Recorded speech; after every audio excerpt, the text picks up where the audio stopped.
तो डेमो जो है ना, ये रिकॉर्डिंग भेज देंगे, तो उनके पेज के हिसाब से वो देख सकते हैं और फिर नेक्स्ट वीक से वो लोग ज्वाइन कर सकते हैं, है ना। इसके लिए रिकॉर्डिंग किया जाता है। ओके, तो सबसे पहले हम लोग यहाँ पे क्या करेंगे, हम लोग यहाँ पे देखते हैं कि अपना पावर बीआई हमारे पास सीखने का रीजन क्या क्या है, ठीक है। Why we should learn power BI, ठीक है। पावर बीआई हमारे को क्यों सीखना चाहिए। तो पावर बीआई सीखने का, जैसे आपने बोला ना कि अपस्किलिंग करना जरूरी है ना। अपस्किलिंग आपने एक रीजन बताया। फिर आपके ऑफिस के अंदर जो डे टू डे काम है, day to day work balance के लिए, है ना। और कुछ ऑटोमेशन का रीजन भी आपने बताया था, है ना। और क्या रीजन हो सकता है इसके अलावा, मतलब पावर बीआई सीखने के बाद और हमारी लाइफ कैसे इजी हो सकती है। टाइमिंग सेव हो सकता है अपना, है ना। टाइम सेविंग एक्टिविटीज होगी इसके अंदर, ठीक है। ये करने से देखो आपको ग्रोथ मिल सकता है ना, ग्रोथ मिल सकता है। और फिर न्यू अपॉर्चुनिटीज मिल सकती है, न्यू अपॉर्चुनिटीज मिल सकती है आपकी खुद की कंपनी में, या अगर आप बाहर जाओगे तो बाहर, है ना। और पावर बीआई का मेन रीजन क्या है, मतलब पावर बीआई मेन चीज क्या चीज है, ये आप लोगों को मालूम है क्या। पावर बीआई, बीआई क्या होता है मालूम है। व्हाट इज बीआई, सुना आपने इसके बारे में। इसको बोलते हैं business intelligence tool. Power BI को क्या बोलते हैं, बिजनेस इंटेलिजेंस टूल। क्योंकि ये क्या प्रोवाइड करता है ये टूल, ये इंटेलिजेंस प्रोवाइड करता है किसका, वो डेटा का जो अपने कंपनी के पास है, उसका इंटेलिजेंस प्रोवाइड करता है। तो क्या एक्सेल इंटेलिजेंस प्रोवाइड नहीं करता है क्या। एक्सेल जो डेटा प्रोवाइड करता है ना, उसके मुकाबले पावर बीआई जो है ना 10 गुना ज्यादा इंटेलिजेंस प्रोवाइड कर सकता है, ठीक है। दूसरी चीज, पावर बीआई यूज करने से क्या होता है, पावर बीआई से हम स्टोरी टेलिंग कर सकते हैं। क्या कर सकते हैं, स्टोरी टेलिंग। जैसे हम लोग देखो मूवीज देखते हैं तो उसमें स्टोरी रहती है ना, ऐसा बराबर स्टार्टिंग से एकदम हीरो का एंट्री है वो सब बताते हैं और फिर स्टोरी आगे आगे बढ़ता है। उसी तरह बिजनेस के अंदर भी स्टोरी टेलिंग होता है। सुना है आपने ये चीज, स्टोरी टेलिंग क्या होता है बिजनेस में। ओके, तो यहाँ पे हम लोग डालते हैं स्टोरी टेलिंग। स्टोरी टेलिंग पता है क्या होता है, जब हम कोई भी बिजनेस के डेटा पे काम करते हैं तो हमको लीडरशिप को बताना पड़ता है कि हमारा बिजनेस कहाँ चल रहा है, कैसे चल रहा है, क्या करने के बाद क्या होगा। आपका देखो अभी बिजनेस कहाँ पे स्टैंड कर रहा है, कौन से एरिया में क्या है, ठीक है। जैसे मान लो एक एग्जाम्पल के तौर पे, अगर आप एचआर के डेटा पे काम कर रहे हो, ठीक है, तो आप एचआर की स्टोरी टेलिंग कैसे बोलोगे। हमारे पास टोटल कितने लोग हैं अपने कंपनी में, उसमें कौन से लेवल पे कितने लोग हैं, कौन लोग हैं जो हाई सैलरी पे है, कौन लोग जो है बहुत कम सैलरी पे है। ऐसे कितने लोग हैं जो बड़े ग्रेड पे है लेकिन उनका सैलरी कम है ना। कितने लोग फ्रीक्वेंटली छोड़ के जाते हैं, एक साल में एट्रिशन लेवल क्या है, एट्रिशन परसेंटेज कितना है। मतलब इस तरीके की स्टोरी जो है ना, जब हम लोग सुनते हैं ना, तो जो डिसीजन बनाने वाले लोग हैं ना, उनको डिसीजन बनाने में आसानी होती है। जैसे ये स्टोरी जो मैंने छोटी सी अभी बताई आपको, इससे उनको क्या पता चलेगा, अच्छा इतने साल हो गए मेरे कंपनी में अभी भी इतना ही हेडकाउंट है, तो ग्रोथ क्यों नहीं है। अगर ग्रोथ है तो कितने परसेंट से ग्रोथ हो रहा है मेरे कंपनी में। अगर एट्रिशन हो रहा है तो क्या रेट से एट्रिशन हो रहा है। अगर मेरे कंपनी में एक बंदे का जो मैक्सिमम सैलरी वाला बंदा है, वो अभी कौन से ग्रेड पे है, या जब ज्वाइन किया था तभी से लेकर अभी तक वही ग्रेड पे और सैलरी ज्यादा ले रहा है, तो मुझे उसका सैलरी रोकना चाहिए या मुझे उसको प्रमोशन देना चाहिए। तो ये डिसीजंस बनाने में कंपनी को हेल्प होती है, ये रीजन होता है। स्टोरी टेलिंग करना बहुत जरूरी होता है बिजनेस में। अब कोई भी बिजनेस उठा लो, अब आपका जो एरिया रहेगा ना, वो एरिया का बिजनेस उठा लो, और फिर सोचो कि पावर बीआई के थ्रू आप आपके बिजनेस को कैसे जस्टिफाई करोगे, स्टोरी टेलिंग के अंदर कैसे आगे प्रेजेंट करोगे, ठीक है। तो इस तरीके से स्टोरी टेलिंग में हेल्प होती है। तो ये एक बिजनेस टूल है, बिजनेस इंटेलिजेंस टूल है, जो काफी सारे इंटेलिजेंस प्रोवाइड करता है, ठीक है। पावर बीआई का और क्या काम होता है, जैसे नॉर्मल आप सोचो एक डेटा आता है, तो एक डेटा के अंदर आप क्या क्या चीजें करते हो। क्या क्या चीजें आप करते हो जो मैन्युअल काम होता है आपका?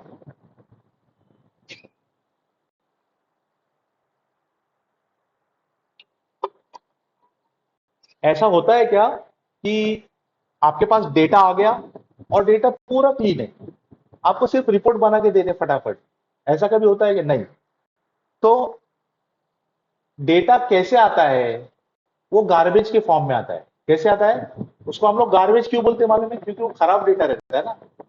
उसको हम क्या करते हैं, शेप एंड फॉर्म देते हैं, डेटा को क्लीन करते हैं, अलग अलग टेक्नोलॉजीज, अलग अलग मेथड्स यूज करके उसको क्लीन करते हैं, और फिर उसको ऐसा एक रूप देते हैं जिससे हम वो डेटा को प्रेजेंट कर सके, है ना?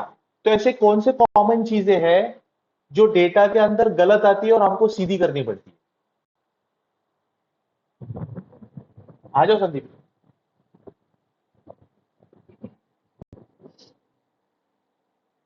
ऐसी कौन सी चीजें हैं जो डेटा के अंदर गलत आती है और हमको सीधी करनी पड़ती है?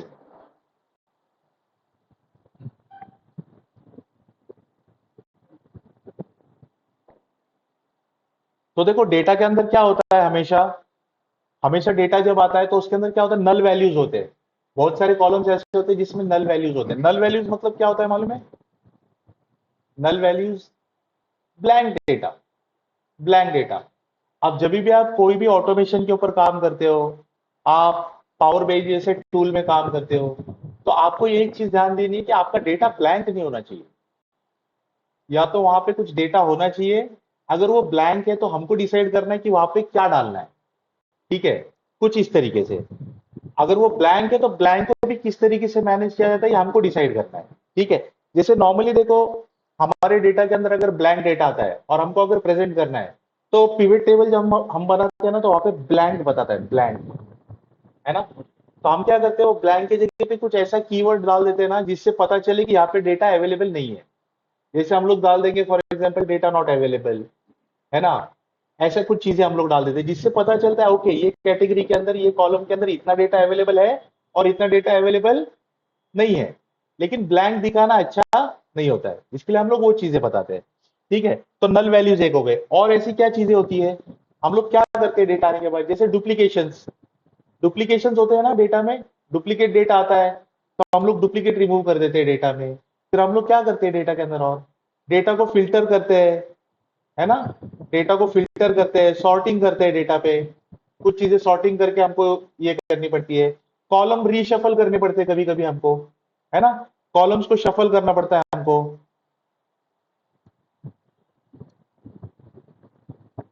कॉलम को शफल करना पड़ता है। और क्या होता है, कभी कभी देखो कॉलम मिसमैच होते हैं तो अपने को हैश आने का एरर आता है ना? डेटा नहीं मिला तो हैश आने का एरर आता है कई बार। तो ये एरर हैंडलिंग करते हैं हम लोग एक्सेल के अंदर, या ऐसे ही छोड़ देते हैं एरर हम लोग? नहीं ना। उसको हम लोग क्या करते हैं, एरर हैंडलिंग के अंदर क्या क्या चीजें करते हैं हम लोग? एरर हैंडलिंग करके उसके अंदर हम लोग कुछ ना कुछ वैल्यूज डालते हैं ना। अगर ऐसा डेटा अगर आप पावर बीआई में लेके जाओगे ना, तो आपको एरर देगा, है ना? बहुत सारी जगह पे आपको एरर मिलेंगे फिर। ठीक है? इसके लिए जब भी ये डेटा पावर बीआई में जाता है ना, तो डेटा को क्या करना पड़ता है, क्लीन करना पड़ता है। हम लोग एक्सेल में भी क्लीन करते हैं ना, एनए छोड़ते नहीं है हमने। देखो, एक्सेल में सीखा है, अगर हैश एनए आता है तो क्या करना है, ये फेरर डालना है और वो हैश एनए को निकालना है, और उसकी जगह पे कोई ऐसी वैल्यू बतानी है कि जहां पे एरर है या डेटा नहीं है, तो वहां पे कोई आप वर्ड डाल दो, कीवर्ड डाल दो, जिससे पता चले कि यहाँ पे डेटा नहीं है ना? उस तरीके से। और क्या क्या चीजें करते हैं हम लोग, डेटा को फॉर्मेटिंग करते हैं, है ना? डेटा को फॉर्मेटिंग करते हैं। और क्या करते हैं हम लोग, और क्या क्या एक्टिविटी करते हैं जब डेटा आता है, रॉ डेटा आता है, तो और क्या क्या एक्टिविटी करते हैं हम लोग डेटा को क्लीन करने के लिए? जैसे और एक चीज होता है, देखो, कस्टमर का नाम या किसी का भी नाम आता है, ठीक है, नेम आता है, अगर वो अलग अलग कॉलम में है, ठीक है, अलग अलग कॉलम में, तो नेम्स टू बी कंबाइंड। अगर वो अलग अलग कॉलम में है तो उसको कंबाइन कर देते हैं नाम को हम, है ना? कई बार जब डेटा आता है तो देखो, डेटा जब फिल करते हैं हम, तो वो बोलता है फर्स्ट नेम और लास्ट नेम। लेकिन जब हम एक्सेल में उसको प्रेजेंट करते हैं ना, तो हम उसको कंबाइन करके बताते हैं। डेटा में ऐसा नहीं आता है कंबाइन। डेटा में ऐसे आएगा, आपको अलग अलग कॉलम आएगा, फर्स्ट नेम का, लास्ट नेम का। तो हम क्या करते हैं, दोनों नाम को कंबाइन करते हैं और कंबाइन करके बताते हैं, वो चीजें होती है, तो वो करनी पड़ती है हमको पावर बीआई में। और क्या चीजें होती है?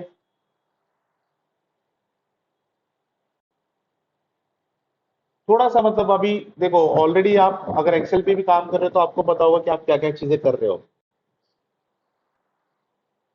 है ना? तो हम लोग इसको डेटा क्लेंजिंग एक्टिविटी बोल सकते हैं, ठीक है? ये जो भी मैंने अभी ऊपर बताया ना, इसको हम लोग क्या बोल सकते हैं? Data cleaning activity. ये हम लोग एक्सेल में करते हैं, है ना? यही सारी एक्टिविटीज हम लोग डेली करते हैं, डेली वही वही वही वही रिपीट करते रहते हैं।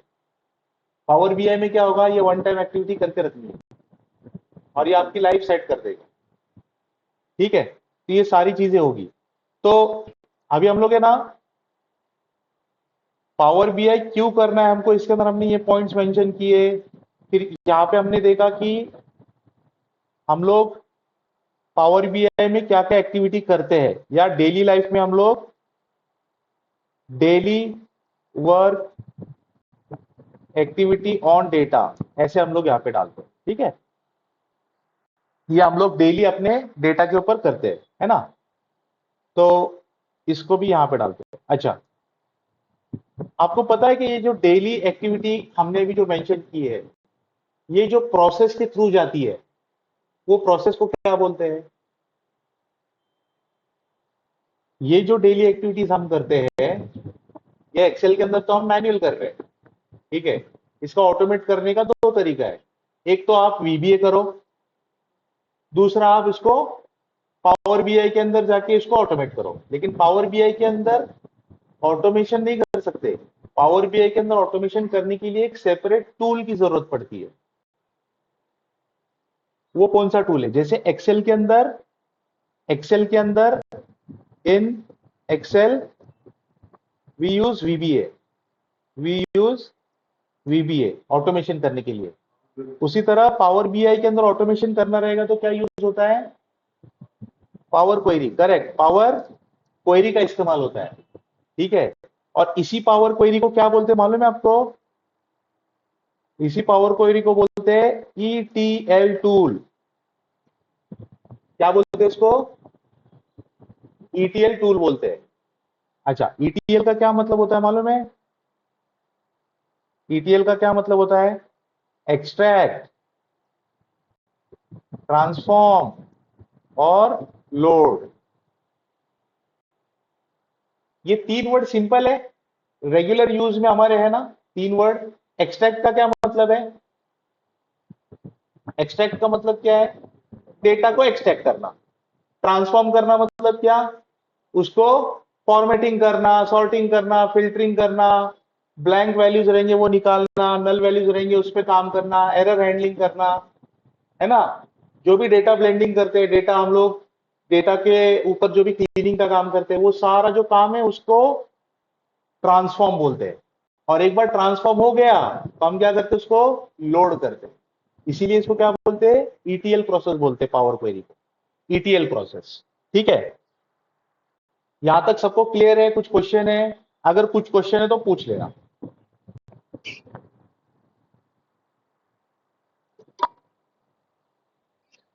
और ऑनलाइन के अंदर आप लोग जो है ना, अनम्यूट कर सकते हो, क्योंकि अभी ये सेशन जो है ना, डेमो सेशन, ये इंटरेक्टिव सेशन है। इसके बाद भी इंटरेक्टिव सेशन होते हैं, लेकिन वो सेशन में मैं म्यूट करने इसके लिए बोलता हूं, ताकि जब मैं एक्सप्लेन करूं तो बैकग्राउंड में किसी को डिस्टर्बेंस ना हो। लेकिन अभी आप अनम्यूट कर सकते हो और अनम्यूट करके जो भी आपके डाउट है पूछ सकते हो।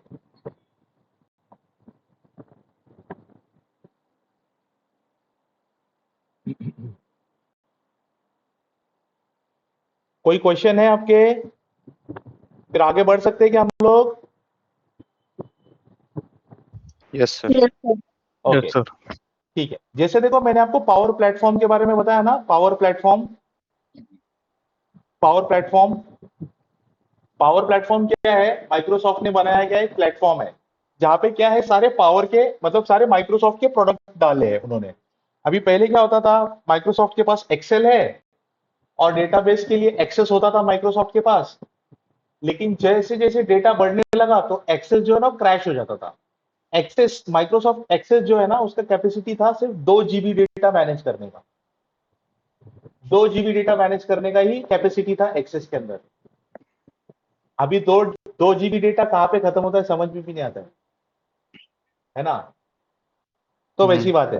तो इन्होंने क्या किया मालूम है क्या, इन्होंने खुद के प्रोडक्ट्स लॉन्च किए थे। जैसे आप देखोगे ना, एसक्यूएल लॉन्च किया इन्होंने। उसी तरह आरपीए टूल होता था, आरपीए टूल। आरपीए टूल एक टूल है रोबोटिक प्रोसेस ऑटोमेशन का। तो इन्होंने क्या किया, इनका खुद का एक टूल बना दिया जिसको पावर ऑटोमेट नाम दे दिया। तो जैसे पावर प्लेटफॉर्म के अंदर सारे टूल्स जो आते हैं वो कैसे आते हैं, power BI, power query, power automate, power pivot, ठीक है, पावर एप्स, ऐसे सारे टूल्स जो है ना ये पावर प्लेटफॉर्म के अंदर आते हैं। ठीक है, तो इनका कनेक्शन जो है ना आपस में ऐसा है ना कि जैसे देखो, पावर क्वेरी जो है ना, पावर क्वेरी दो चीजों के अंदर इंटीग्रेट की है इन्होंने, पावर बीआई में भी और एक्सेल में भी। तो अगर आपको एक्सेल में भी अगर ऑटोमेशन करना है और आपको वीबीए नहीं आता तो भी आप ऑटोमेशन कर सकते हो एक्सेल में पावर क्वेरी की मदद से। कहां पे मिलेगा आपको, डेटा के अंदर ये जो गेट डेटा आता है ना, यहां पे ये दिख रहा है, यहां से आप कर सकते हो। ठीक है, और पावर बीआई क्यों करना चाहिए, इसके अंदर एक सबसे जबरदस्त रीजन क्या है मालूम है, we can connect to multiple data sources. हम सोच नहीं सकते इतना डेटा सोर्स से हम कनेक्ट कर सकते हैं। ठीक है, इसको कनेक्टर्स बोलते हैं, क्या बोलते हैं, कनेक्टर्स। इसमें एक्सेल आता है, पीडीएफ आता है, वेब आता है, मल्टीपल सर्वर्स आते हैं, टेक्स्ट आता है, सीएसवी फाइल आता है, ऐसे मल्टीपल सोर्सेस है। यहाँ पे अगर आप देखोगे ना तो देखो, ये इतनी जगह से आप गेट डेटा कर सकते हो। अब ये दिखने में इतनी सी दिख रही है, ये दिखने में कितनी सी दिख रही है, 1 2 3 4 ऐसी लिस्ट दिख रही है ना, ऐसा नहीं है, ऐसा नहीं है। फ्रॉम फाइल में इतने सारी चीजें हैं। आप एक्सेल से कनेक्ट कर सकते हो, टेक्स्ट सीएसवी से, एक्सएमएल फाइल से, जेसन फाइल से, पीडीएफ से, फोल्डर से, शेयर पॉइंट से। फिर डेटाबेस में इतने सारे डेटाबेस है, इतने सारे डेटाबेस से आप कनेक्ट कर सकते हो। अजूरे के अंदर देखो, इतने सारे अजूरे के डेटाबेस से आप कनेक्ट कर सकते हो। फैब्रिक, अगेन माइक्रोसॉफ्ट, माइक्रोसॉफ्ट का ही प्रोडक्ट है माइक्रोसॉफ्ट फैब्रिक। ठीक है, इसके अंदर आप देखो, from lakehouse, from warehouse, from power BI, data flows, data verse, ये सारे कंसेप्ट है माइक्रोसॉफ्ट के। ठीक है, अब ये बड़े बड़े नाम सुनने मिल रहे हैं ना आपको, ये कुछ नहीं है, ये क्या है मालूम है, डेटा स्टोरेज करने की जगह है। जैसे वेयर हाउस, देखो इन्होंने नाम दिया वेयर हाउस। अब ये वेयर हाउस का आइकन दिख रहा है आपको किस तरीके से है, ऐसे घर की तरह है ना, घर की तरह। नॉर्मली वेयर हाउस क्या होता है, गोडाउन, जहां पे सब सामान डंप करते हैं, है ना। तो वैसे ये वेयर हाउस में क्या होता है, डेटा डंप होता है। समझ में आ रही है बात, इन्होंने ना रिलेवेंट नाम दे के रखे हैं ऐसे, लोगों को समझ में आएंगे से। अभी देखो यहाँ पे लेक हाउस, देखो घर का ये दिया है लेकिन नीचे पानी का ये दिया है, देखो पानी का ये दिया है। अभी रिसेंटली आपने सुना होगा ना वॉर के अंदर कि स्टेट ऑफ हॉर्मस में क्या है, इंटरनेट के वायर्स गए नीचे से। तो मतलब वो लेवल पे डेटा स्टोर हो रहा है, हमको पता भी नहीं है ना। तो बहुत आगे जा चुका है अभी टेक्नोलॉजी। ठीक है, आप पावर बीआई से कनेक्ट कर सकते हो। डेटा फ्लोज, डेटा फ्लोज क्या है, पावर ऑटोमेट के अंदर हम लोग डेटा के फ्लोज बना के रख सकते हैं। ठीक है, आप उसको कनेक्ट कर सकते हो। ठीक है, डेटा वर्स अगेन एक कंसेप्ट है डेटा वर्स का। ठीक है, तो इतनी सारी जगह से देखो, ऑनलाइन सर्विसेज के अंदर इतने सारे डेटाबेस है। तो कुल मिला के ना ऐसे तकरीबन 600 से ज्यादा और 800 के आसपास कनेक्टर्स है जिनको हम कनेक्ट कर सकते हैं। अभी तक तो उतने किसी ने यूज भी नहीं किए होंगे। जो बेसिक है ना, मतलब जो रेगुलर यूज होने वाली जो चीजें है ना, वो मैं आपको बता दूं, एक्सेल से कनेक्ट करते हैं हम लोग, पीडीएफ से कनेक्ट करते हैं हम लोग, वेब से कनेक्ट करते हैं हम लोग, और किसी भी सर्वर से कनेक्ट करते हैं, जैसे एसक्यूएल सर्वर से कनेक्ट कर लिया। ठीक है, मतलब इससे आगे और क्या कनेक्ट करेंगे। लेकिन ये जो कनेक्टर्स बनाए हैं ना, इसका इस्तेमाल कौन करते हैं मालूम है, डेटा साइंटिस्ट लोग। क्योंकि इतना डेटा उन्हीं के पास होता है। हम लोग अभी जो लेवल पे सीख रहे हैं या जो लेवल पे काम कर रहे हैं ना, अपने पास इतना डेटा नहीं होता है कि हम लोग ये सारे सारे इसके ऊपर जाके कनेक्ट करें। क्योंकि कहीं ना कहीं ये चीजें लेना, डेटा वेयरहाउस के ऊपर डेटा स्टोर करना, तो ये क्या है, खर्चा है ना। तो ये वही कंपनी करती है जिनके पास बहुत ज्यादा डेटा है ना। जैसे अमेजोन, अमेजोन वेब सर्विसेज आपने सुना होगा ना, अमेजोन का, गूगल, इनके बहुत बड़े बड़े डेटा सेंटर्स है।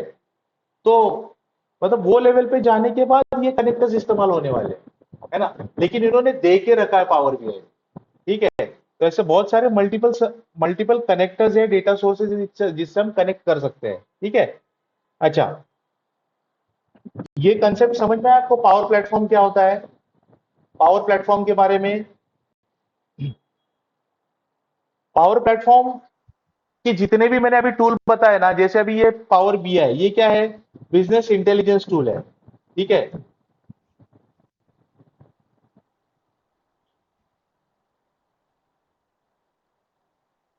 ये इंटेलिजेंस बिजनेस इंटेलिजेंस टूल है। पावर क्वेरी क्या है, ईटीएल टूल है। पावर ऑटोमेट क्या है, पावर ऑटोमेट जहां पे आप आपके, ये आरपीए टूल बोल सकते हैं हम लोग इसको, आरपीए टूल, ठीक है। यहाँ पे आप ऑटोमेट कर सकते हो, डेटा फ्लोज बना सकते हो। जैसे मान लो आपको ऑटोमेटिकली डेली बेसिस पे 50 लोगों को ईमेल भेजने रहते हैं, लेकिन उसके पहले आपको इनबॉक्स में जाके चेक करना पड़ता है कि अपने डेटा सेंटर से ये डेटा आया है क्या, ये डेटा आया है, ओके, डन, ठीक, डेटा आया है, डेटा आया है तो क्या करना है, नहीं आया है तो क्या करना है। तो इसको फ्लो बोलते हैं, है ना। हम लोग अपना एक फ्लो बनाते हैं ना, जैसे देखो, हम लोग हमेशा प्लान बी रेडी रखते हैं, वैसे डेटा फ्लो बनता है।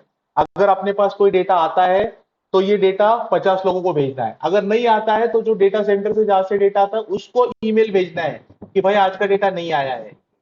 अगर वो 50 लोगों को ईमेल भेज दिया आपने, तो उसके बाद क्या एक्टिविटी करनी चाहिए, ऐसे जो एक्टिविटीज का फ्लो बनता है ना, क्या, तो वो फ्लो बना सकते हैं आप इसके अंदर, ये टूल के अंदर। पावर पिवट, जो अपना पिवट टेबल होता है ना, ये उसी पिवट टेबल का पार्ट है, लेकिन इसके अंदर आप और एडिशनल चीजें या एडवांस चीजें आप कर सकते हो, ठीक है। इसको हम लोग एडवांस पिवट बोल सकते हैं। पावर एप्स के अंदर आप टूल्स बना सकते हो, वेब पेज, वेब पेजेस और मोबाइल एप्लीकेशंस। पावर ऐप के अंदर सारे मोबाइल एप्लीकेशंस बनते हैं, वेब पेज बनता है। ये जो अभी देखते हो ना बैंकिंग ऐप जो भी होते हैं, ये पावर ऐप में बने वाले ऐप है। मोबाइल एप्लीकेशन जो भी बनते हैं ना, पावर ऐप्स के अंदर बनने वाले एप्लीकेशन है। और इसी के थ्रू आप वेबसाइट भी बना सकते हो, ठीक है। तो ये सारी चीजें पावर प्लेटफॉर्म के अंदर आती है। ये क्लियर है अभी, ओके। और क्या जानना है अभी पावर बीआई के बारे में आपको, पावर बीआई कैसे काम करता है, पावर बीआई का फ्लो क्या होता है, पावर बीआई का क्या फ्लो होता है, वो देखते हैं हम लोग अभी, ठीक है। पावर बीआई डिटेल्स, ठीक है। अब पावर बीआई देखो काम कैसे करता है, डेटा आता है, हम लोग डेटा को लेते हैं, किसके अंदर जाएगा डेटा जब आएगा तो, रिपोर्ट्स अपने पास आते हैं, रॉ डेटा अपने पास आता है, हम लोग अपने सीआरएम से डेटा डाउनलोड करते हैं, ठीक है। हम लोग डेटा डाउनलोड करके लेते हैं, या हम लोग यहां पे बोल सकते हैं एप्लीकेशन से, ठीक है। डेटा डाउनलोड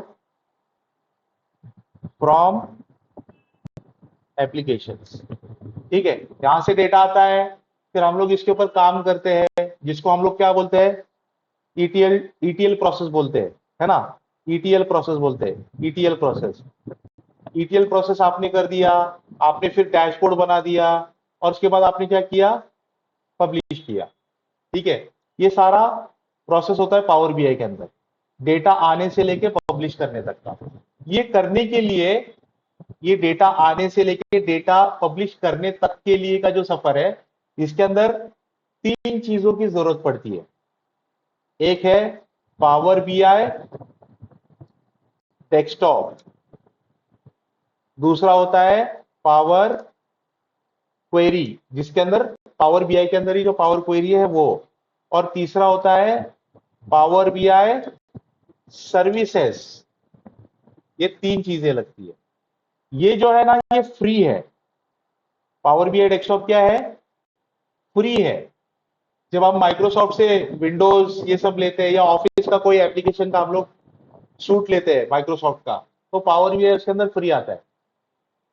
ठीक है, तो जो भी डेवलपमेंट का काम है ना ये फ्री करने वाले हैं हम लोग, ये फ्री होने वाला है। इसको लाइसेंस कहां पे लगता है? इसको लाइसेंस लगता है, ये भी फ्री है ना। इसको लाइसेंस लगता है यहां पे,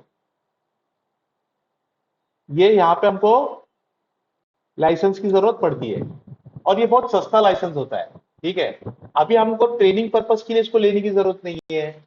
जब आप ऑफिस में यूज भी करोगे तो आपको लेने की जरूरत नहीं है, आपको खर्चा करने की जरूरत नहीं है। ये कंपनी का लुकआउट है, कंपनी इसके लिए पे करता है। ठीक है, तो इसको है ना प्रो लाइसेंस लेना पड़ता है। कौन सा? प्रो लाइसेंस लेना पड़ता है रिपोर्ट को पब्लिश करने के लिए। अब देखो इसके अंदर और एक चीज होती है पावर बीआई के अंदर, जिसको बोलते हैं ना वर्क स्पेस। वर्क स्पेस, ठीक है, इसको भी लाइसेंस लगता है। इसको लगता है प्रीमियम लाइसेंस। Premium licence. अब वर्क स्पेस क्या कंसेप्ट है?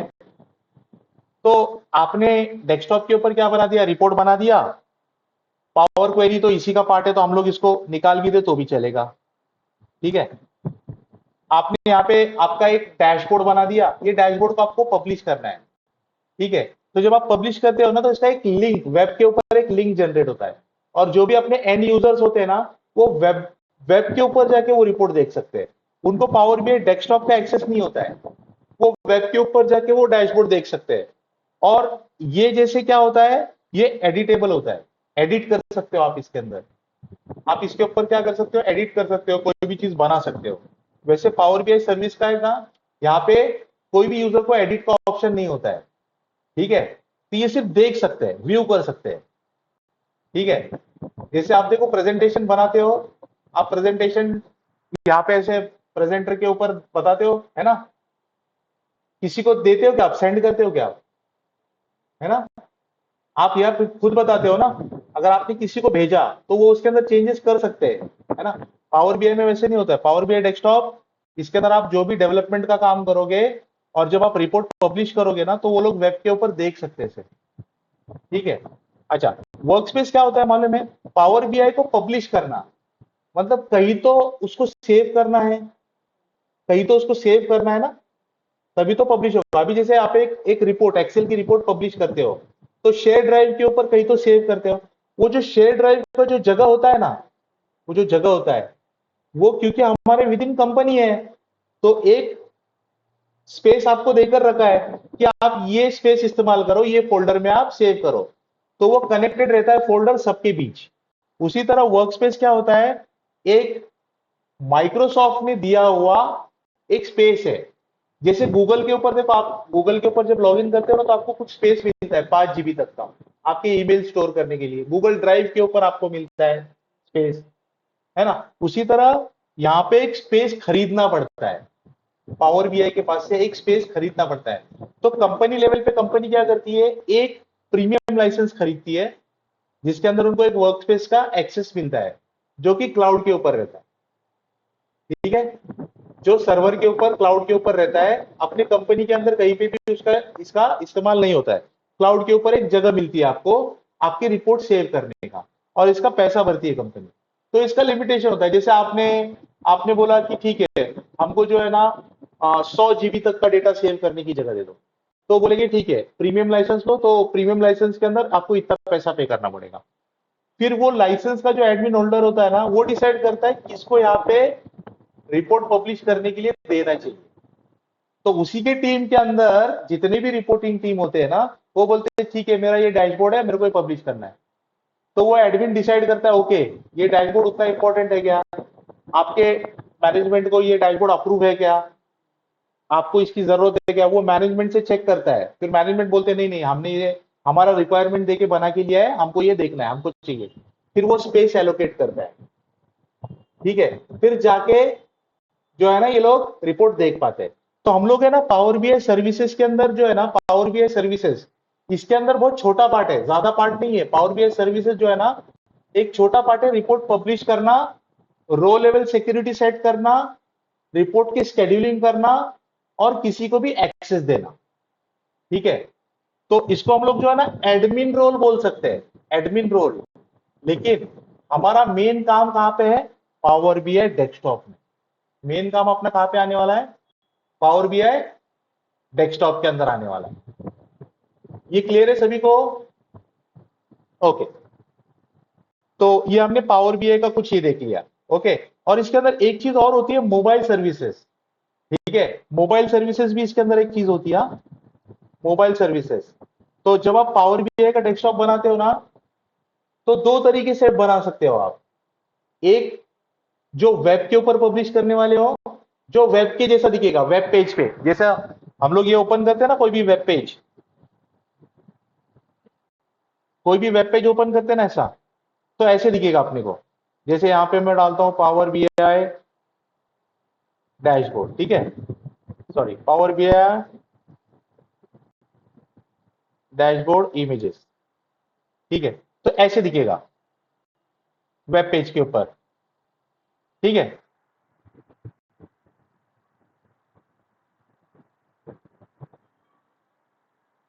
कहा गया इमेज? तो दूसरे इमेज पे क्लिक करके देखते हैं। ये ऐसा, कुछ ऐसा देखो, ऐसा डैशबोर्ड दिखता है वेब पेज पे।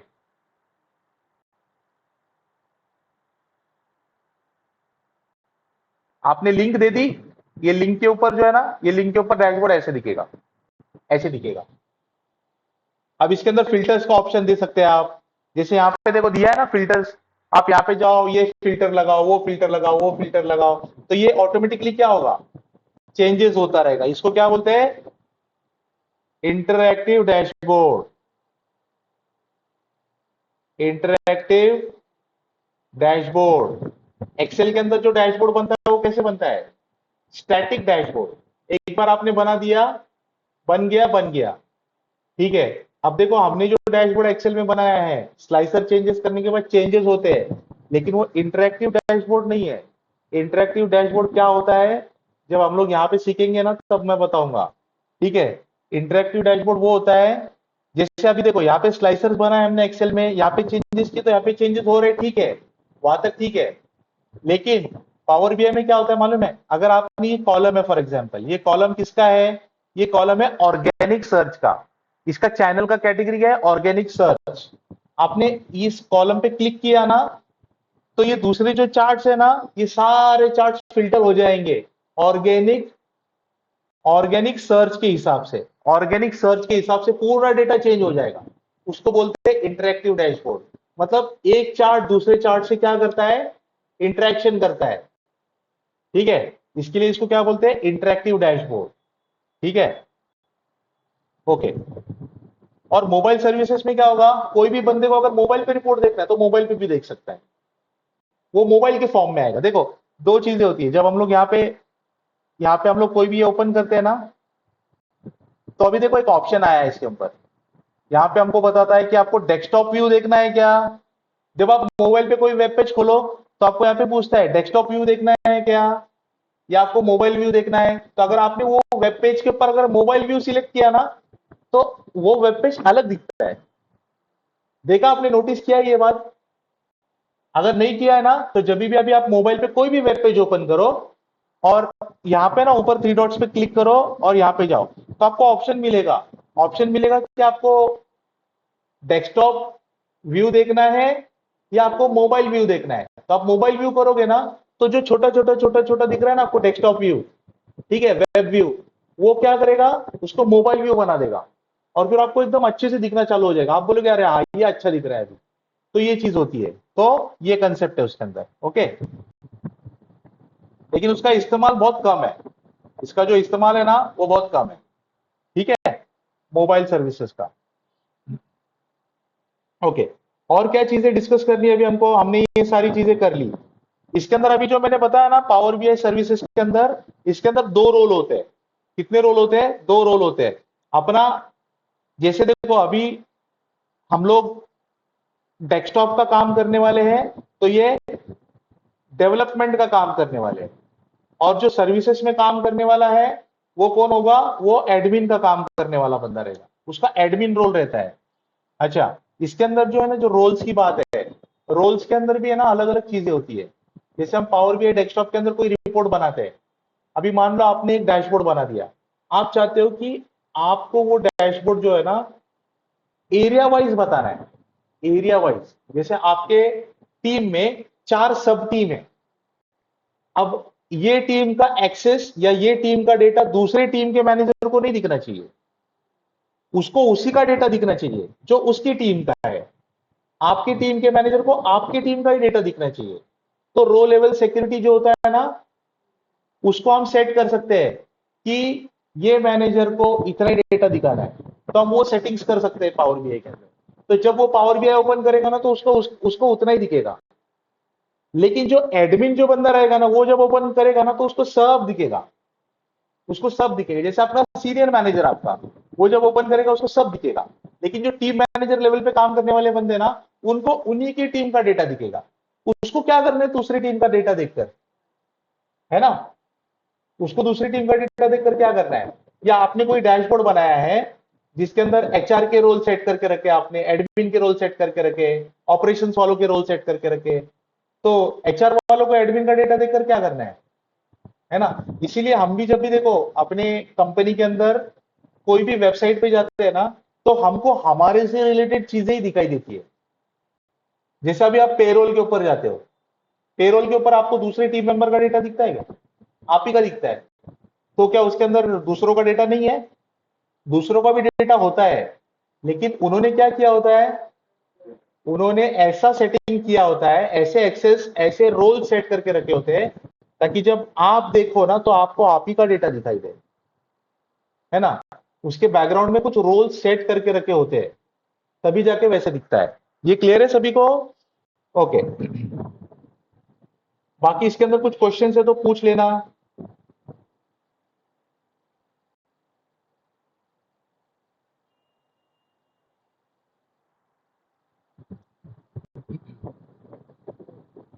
अभी देखो बहुत लोगों के दिमाग में होता है ना कि पावर बीआई जो है ना, ये सिर्फ क्या है? विजुअलाइजेशन टूल है। क्या बोलते हैं? विजुअलाइजेशन टूल है, कि सिर्फ डैशबोर्ड बना और काम हो गया। मतलब उनको लगता है कि यहाँ पे डेटा है, डेटा उठा लो, डेटा डाल दो, कुछ चार्ट्स बना दो और प्रेजेंट करो, इतना ही काम है पावर बीआई का, ऐसा लगता है जो लोग नहीं जानते इसके बारे में उनको। लेकिन जैसे मैंने बताया, ये क्या है? ये क्या है? एक बिजनेस इंटेलिजेंस टूल है। इसके अंदर पूरा ईटीएल का काम हो सकता है, और ईटीएल के अंदर आप बहुत सारे लॉजिक्स डाल के, बहुत सारे इंटेलिजेंस डाल के आप उसको आउटपुट में कन्वर्ट कर सकते हो। जैसे इंटेलिजेंस डालना मतलब, या लॉजिक्स डालना मतलब क्या? जैसे मान लो आपके पास 10 कॉलम का डेटा है, 10 कॉलम डेटा, लेकिन वो 10 कॉलम के बेसिस पे आपको कुछ ऐसे भी कॉलम्स चाहिए जो आपके डेटा के अंदर वैल्यू ऐड करने वाले हैं, लेकिन आपको डेटा में दिखाना भी नहीं है, मतलब आपके डेटा में कहीं पे नहीं आना चाहिए। जैसे मान लो आपके एक्सेल में 10 कॉलम है, उसके अंदर एक डेट का कॉलम है, डेट ऑफ ज्वाइनिंग। उसके अंदर सिर्फ क्या दिया है? Date of joining. अब आपको वो डेटा के अंदर कहीं पे भी नहीं दिया है कि कौन से बंदे का कितना टेन्योर हुआ है, लेकिन आप पावर बीआई के अंदर उसका टेन्योर निकाल सकते हो, हर एक बंदे का। और डेटा में कुछ भी नहीं करना है, ये एक्सेल का डेटा जैसा है वैसे ही रहेगा। जो भी काम होगा किधर होगा? पावर बीआई में होगा। पावर बीआई में कहां पे होगा? ईटीएल प्रोसेस में होगा, पावर क्वेरी में। तो इस तरीके से वो काम करता है। ठीक है, सभी को यहां तक क्लियर है? कोई क्वेश्चन है इसके अंदर?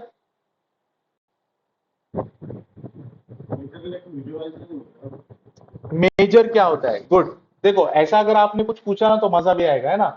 हाँ ठीक है, अगर आप ब्लैंक हो, आपको कुछ नहीं पता, तो अलग बात है, लेकिन अगर आपने कुछ भी सुना है ना, आप पूछ लो। देखो पूछने से क्या होता है मालूम है क्या? उसके ऊपर क्लैरिटी मिलता है। ये मत सोचो कि अरे मैं ये कैसे पूछूं, मतलब ये पूछना सही रहेगा कि नहीं रहेगा, ये वो पावर बीआई का कंसेप्ट है भी या नहीं है। आप पूछ तो लो, पूछने से मालूम तो गिरेगा कि ठीक है ये पावर बीआई का कंसेप्ट है या नहीं है। आपने बहुत अच्छा क्वेश्चन पूछा। देखो पावर बीआई के अंदर है ना, पावर बीआई के अंदर दो चीजें होती है, बैग्स और मेजर्स। ठीक है, ये बहुत इंपॉर्टेंट कंसेप्ट है, बैग्स और मेजर्स। डैक्स कुछ नहीं है, सिर्फ दिखने में बड़ा वर्ड है। डैक्स मतलब क्या है? डेटा एनालिसिस एक्सप्रेशन, ठीक है। इसको बस पावर बीआई के अंदर जाने के बाद डैक्स बोला गया है। ये एक्सेल के भाषा में क्या है मालूम है? अपने फंक्शंस है, फॉर्मूलाज। एक्सेल में हम लोग फंक्शंस बनाते हैं ना, सम, वी लुकअप, फिल्टर। हमने वो जो सारे फंक्शन सीखते हैं ना एक्सेल के अंदर, उधर फंक्शंस बोलते हैं, इधर डैक्स बोलते हैं, ठीक है। और मेजर्स क्या होता है मालूम है क्या? मेजर्स के अंदर क्या कर सकते हैं आप? जैसे मान लो आपके पास एक डेटा है, उस डेटा के अंदर सेल्स का कॉलम है, सेल्स का कॉलम है, और यहां पे कुछ सेल्स का डेटा है।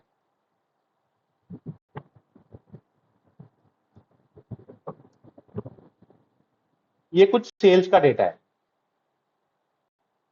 अब आप क्या चाहते हो? ये सेल्स के डेटा के अंदर इसका टोटल निकालना है आपको, सिर्फ टोटल। अब ये तो वन बाय वन तो इसके अंदर दिया है सेल्स, मंथ वाइज रहेगा। फॉर एग्जांपल यहां पे ये मंथ वाइज है, जैन से लेके दिसंबर तक का, जैन से दिसंबर तक का ये सेल्स है। अब एक्सेल के अंदर अगर हमको देखना है कि पूरे साल का सेल्स कितना है, कितना है पूरे साल का सेल्स, तो हम कैसे निकालते हैं? यहां पे सम करके निकालते हैं ना। ये जो सम किया है ना, हमने यहां पे सम किया है ना, वहां पे मेजर में बनेगा वो। बस मेजर बनाना मतलब क्या? ये जो सम बनाया ना मैंने, एग्रीगेशन जिसको बोलते हैं हम लोग, ठीक है, ये जो चीजें है ना, ये मेजर्स है। मेजर्स के अंदर ये बनता है। और डैक्स के थ्रू क्या बनता है? डैक्स के थ्रू बनता है कैलकुलेटेड कॉलम्स। अगर कॉलम में बनाना है, यहां पे ऐसा हर एक चीज जो है ना, जैसे मैंने बोला कि फर्स्ट नेम है और लास्ट नेम है, लास्ट नेम है, इसको आपको क्या करना है? फुल नेम बनाना है। एक्सेल में हम क्या करते हैं? कॉन्केटनेट करते हैं, है ना, कॉन्केटनेट करते हैं, टेक्स्ट ज्वाइन करते हैं, एंड करते हैं, कॉन्केट करते हैं, अलग अलग तरीके हैं करने के, है ना। बस इसके अंदर पावर बीआई में डैक्स का इस्तेमाल होता है। और डैक्स में किसका इस्तेमाल होने वाला है? वही जो फंक्शन एक्सेल में है कॉन्केटिनेट का, वैसे ही फंक्शन डैक्स के अंदर होगा। सिमिलर चीजें हैं, बहुत बहुत सारी चीजें सिमिलर है, ठीक है। जैसे यहां पे सम का फंक्शन है ना, यहां पे सम का फंक्शन है ना, तो पावर बीआई में भी सम का फंक्शन है, ठीक है। पावर बीआई में भी सम का फंक्शन है। यहां पे फिल्टर का फंक्शन है, तो वहां पे भी फिल्टर का फंक्शन है। सिर्फ उसको नाम क्या दिया गया है? यहां पे फंक्शंस बोलते हैं, वहां पे डैक्स बोलते हैं। क्लियर है अभी? मेजर क्या होता है? मेजर मतलब जो भी चीजें कैलकुलेट करके हमको उसका एक सम बनाना है, एवरेज बनाना है, मिन बनाना है, मैक्स बनाना है। देखो नॉर्मली क्या होता है, डैशबोर्ड के अंदर कुछ ऐसे बताया जाता है। मैं आपको बताता हूं एक चीज।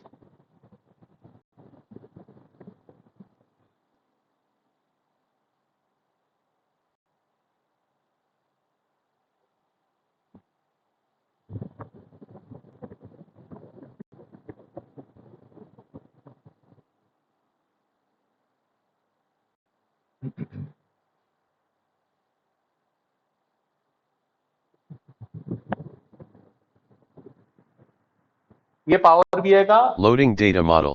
जो टूल है वो कुछ ऐसे दिखता है, ठीक है।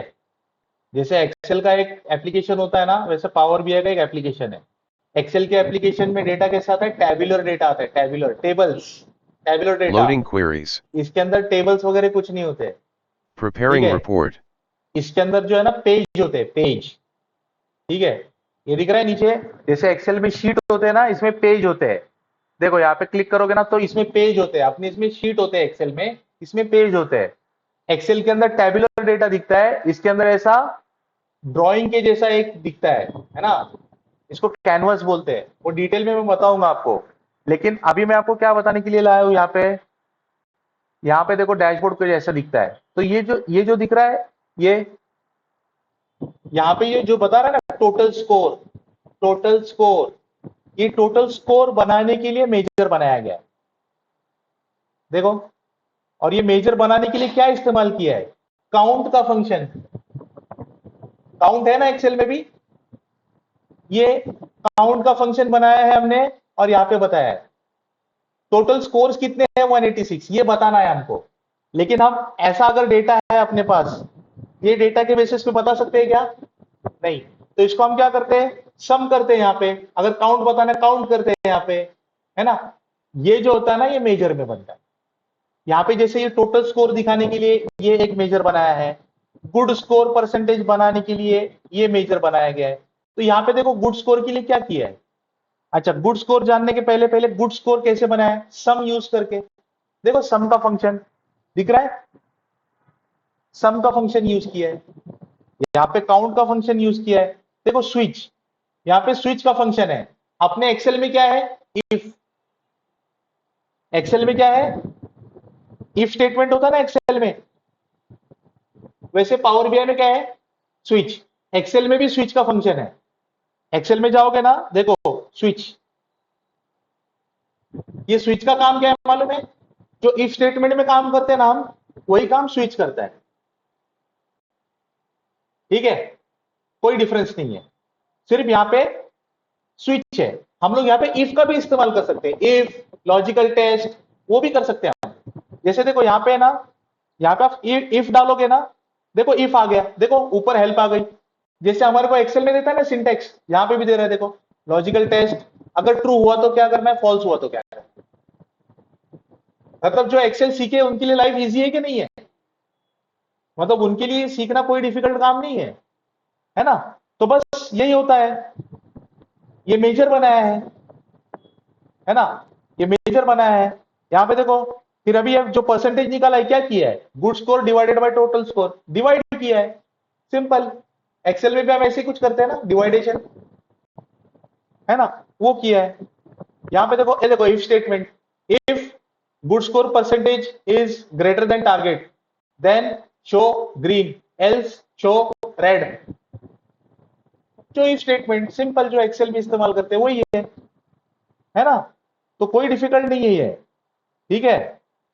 अभी देखो, ये ये जो चीजें होती है ना, मैं इसको बंद कर देता हूं अभी। हाँ,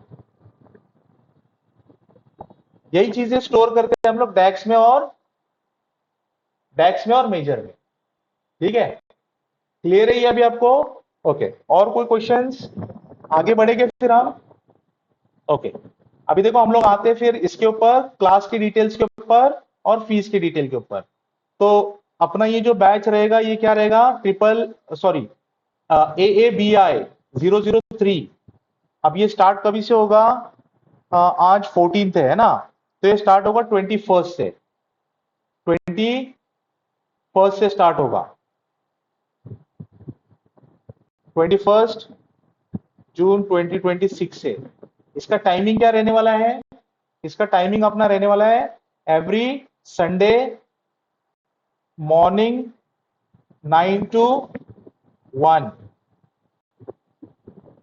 क्या टाइमिंग रहेगा इसका, 9 to 1।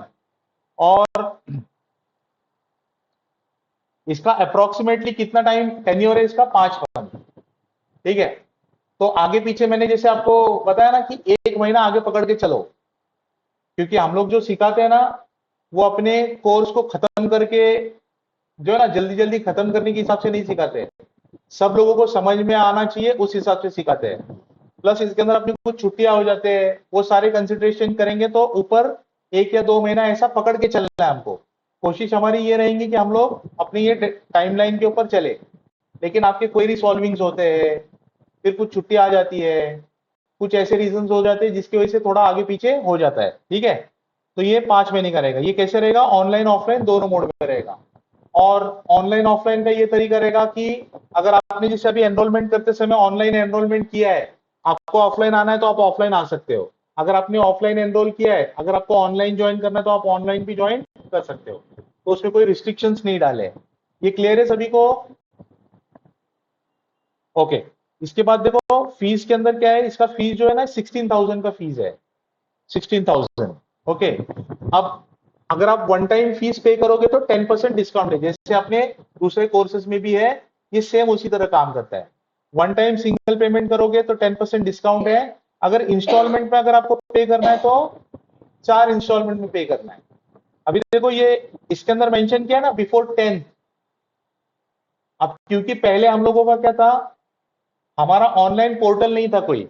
अभी सब लोग अवेयर है, हमारा एक ऑनलाइन पोर्टल है जिसके थ्रू हम लोग काम करते हैं। ठीक है, तो afckes.in के ऊपर जाके जहां पे आपने एनरोलमेंट किया था ना, इस पोर्टल के ऊपर जो है ना, इस पोर्टल के ऊपर जब आप एनरोलमेंट करोगे ना, तो आपको ऐसे स्टूडेंट का टैब मिलेगा। ठीक है, अभी मैं डेमो के लिए आपको बताता हूं कि आपको इंस्टॉलमेंट पे कब करना है और इंस्टॉलमेंट पे नहीं करने से क्या होगा। ठीक है, अभी पहले देखो यहाँ पे दिया था बिफोर 10, अगर हर महीने के 10 तारीख या 10 तारीख के पहले अगर आपने किया ना पेमेंट, तो आपका जो क्रेडिट स्कोर है ना, ये मेंटेन रहेगा, क्रेडिट स्कोर मेंटेन रहेगा। और पहले क्या होता था, जब ऑनलाइन नहीं था ना ये, मतलब पोर्टल नहीं था, तब क्या था कि आपने फीस पे नहीं भी किया है तो आप कंटिन्यू कर सकते थे, क्योंकि व्हाट्सएप के ऊपर लिंक आती थी, आप ऑफलाइन आके कनेक्ट कर सकते थे, ऑफलाइन आके क्लास अटेंड कर सकते थे। लेकिन अभी क्या हुआ है मालूम है, पोर्टल बनाने के बाद यहाँ पे जो है ना, यहाँ पे क्रेडिट स्कोर का एक ऑप्शन आया है। जो आप फीस पे कर रहे हो वो क्या है, उसके बाद फिर डिस्काउंट कितना मिला है, ड्यू कितना है आपका पेमेंट, और यहाँ पे ना क्रेडिट स्कोर है। ये क्रेडिट स्कोर जब आपके माइनस में जाते हैं ना, तो आपका जो एक्सेस है ना वो चला जाता है क्लास ज्वाइन करने का। तो आपको ये मेंटेन करना है, ये मेंटेन करना है। जैसे आपने पहला इंस्टॉलमेंट पे किया, एक महीना खत्म होने को आया या एक महीना खत्म हो गया, ये क्रेडिट स्कोर आपका माइनस में दिख रहा है। ये क्रेडिट स्कोर क्या होता है, हर एक क्लास के बाद है ना, इसमें से पैसा कट कट होता है। ये बिल्कुल अपने टाटा स्काई की तरह काम करता है। आपने रिचार्ज किया डेली, उसके अंदर से पैसा कम कम होता जाएगा, वैसे इसके अंदर वीकली पैसा कम कम होता जाएगा। आपने क्लास अटेंड की पूरी 3 घंटे की, 4 घंटे की, इसके अंदर से उतना पैसा कट होगा, उतना पैसा कट होगा। जब ये माइनस नेगेटिव मतलब नेगेटिव बैलेंस बनेगा, तो आपका एक्सेस चला जाएगा। तो आपको इंस्टॉलमेंट पे करना है और इसको हमेशा पॉजिटिव में रखना है। इसका मतलब ये नहीं पांचवा इंस्टॉलमेंट भी पे करना है। ठीक है, जब 4 इंस्टॉलमेंट पे कर दोगे ना, तो ऑटोमेटिकली ये जो है ना, आपको अगले इंस्टॉलमेंट के लिए नहीं पूछेगा। जब आपका यहाँ पे फुल पेमेंट हो जाएगा ना, तो ये क्रेडिट स्कोर आपको नहीं पूछेगा। क्रेडिट स्कोर आपका ऐसा 0 बता देगा, आपको कुछ पेमेंट करना नहीं है। लेकिन ये नेगेटिव में नहीं जाना चाहिए। ठीक है, ये ध्यान रखना है। ये सारी डिटेल्स मैं आपको डिटेल में समझाऊंगा। ठीक है, तो 4 इंस्टॉलमेंट है। पहला इंस्टॉलमेंट आपको अभी एनरोलमेंट के टाइमिंग में करना है, आने वाले वीक में जब क्लास स्टार्ट होगा तभी। ठीक है, और इंस्टॉलमेंट पे करने के बाद आपको क्या करना है, स्क्रीनशॉट निकालना है पेमेंट किया हुआ और आपको भेज देना है।